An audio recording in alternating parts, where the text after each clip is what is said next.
अच्छा, एक बार क्या हुआ, एक ग्वालन थी हम्म, जो दूध बेचती है, तो वो नदी पार जाती थी दूध बेचने। अच्छा। तो एक बार गई दूध बेचने, हम्म, तो रास्ते में ना सत्संग चल रहा था, उसका डेली रूटीन था, डेली जाती थी। अच्छा। तो रास्ते में सत्संग चल रहा था, तो वो अगले दिन मतलब बैठ गई, जैसे हम भी कहीं पे देखते हैं कुछ तो चलो यार रुक जाते हैं, है ना। देख वो लेते हैं। बैठ गई सत्संग में, तो जो बाबा जी संत जी वहाँ पे कथा सुना रहे थे। कथा सुना रहे थे, उन्होंने कहा कि जो प्रभु का सच्चे मन से स्मरण करता है वो भव सागर पार हो जाता है। भव सागर, भवसागर मतलब कि बहुत मतलब से सारे, जितने जैसे हनुमान जी ने सागर- किए थे। बस बस बस भव सागर, मतलब भव सागर का मतलब समझ ले। ठीक है। तो कोई बात नहीं है, तो वो भव सागर पार हो जाता है।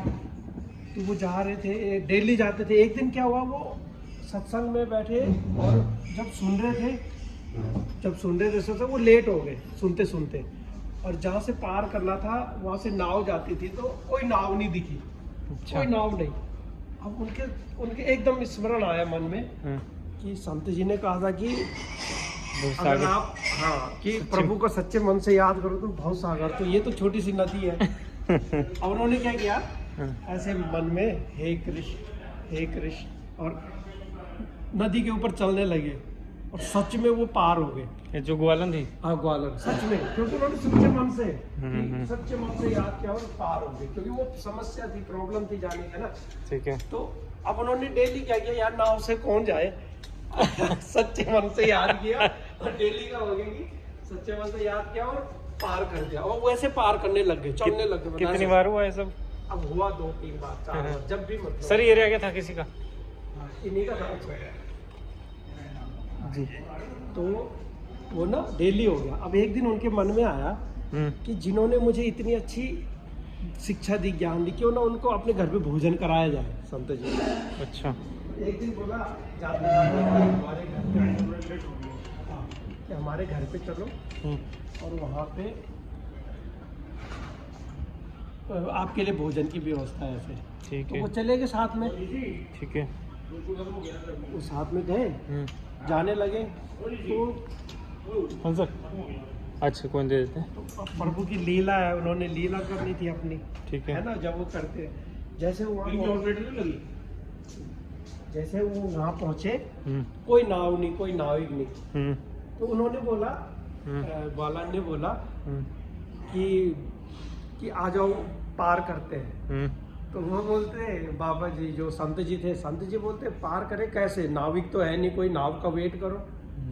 कह रहे अरे आपने ही तो बोला था कि सच्चे मन से भगवान का स्मरण करो, वो तो भव सागर पार करा देते, ये तो नदी है, आ जाओ। छोटी सी नदी। हाँ। तो उन्होंने बोला, बाबा जी ने बोला कि ऐसे कैसे हो जाएगा। कह रहे आ जाओ, देखो। उन्होंने सच्चे मन से याद किया, वो वैसे नदी। उन्होंने देखा, बाप रे, मतलब मैं तो सिर्फ ज्ञान देता हूँ, इन्होंने हाँ मनन तो इन्होंने किया है, मतलब ज्ञान देना, ज्ञान तो हर किसी के पास हर कोई देता है, कौन है ऐसा जो ज्ञान नहीं देता, कोई भी। अब बाबा प्रेमानंद जी महाराज, उनको तो एक शराबी ने ज्ञान दिया, शराबी ने कुछ ऐसा ज्ञान दिया कि उन्होंने वही पकड़ लिया, और देखो, है ना। तो ज्ञान तो हम किसी से भी ले सकते हैं, लेकिन वो ज्ञान देने में और उस पर मनन करने में, है ना, तो उनका भव सागर पार हो गया। उसका ये था। ठीक। ये थी मतलब जो कहा, मतलब कि आप ज्ञान दो लेकिन उस पे अमल भी करो। बिल्कुल ये आपका कहने का मतलब है। बिल्कुल उस पे, उस जो भी ज्ञान है, कई बार हम बोल तो देते हैं, बोलने को तो हर कोई बोलता है, हाँ हाँ। हम भी बोलते हैं, जो भक्ति में होता है वो भी बोलता है कि ऐसे ऐसे ऐसे ऐसे करो, ये करो, वो करो, ऐसे होना चाहिए, ये छोड़ना, लेकिन करता कोई नहीं है। तो कहने का मतलब ये है कि हमें उस, चाहे एक बात पकड़ लो, छोटी सी बात पकड़ लो। अब किसी ने बोला नाम जप करो, अब हम सबको बोल रहे हैं नाम जप करने से ऐसे होता है, और खुद नहीं कर रहे हैं। तो वही जो बाबा जी दोनों सबको उपदेश तो दे रहे थे, लेकिन उनको कभी दर्शन ही नहीं हुए, दर्शन अमल नहीं किया, अमल नहीं किया, मनन नहीं किया। तो उन्होंने क्या तो थे। जय श्री राधे। बहुत अच्छी बात कही है उदय जी ने, अरे ये कि जो भी आपने बोलना है या जो भी उपदेश देना है या कुछ भी बोलना है, उस पर पहले खुद अमल करें, चाहे वो छोटी सी बात है या बड़ी बात है, तभी मतलब सक्सेस होता है इंसान। जय श्री राधे। जय श्री राधे।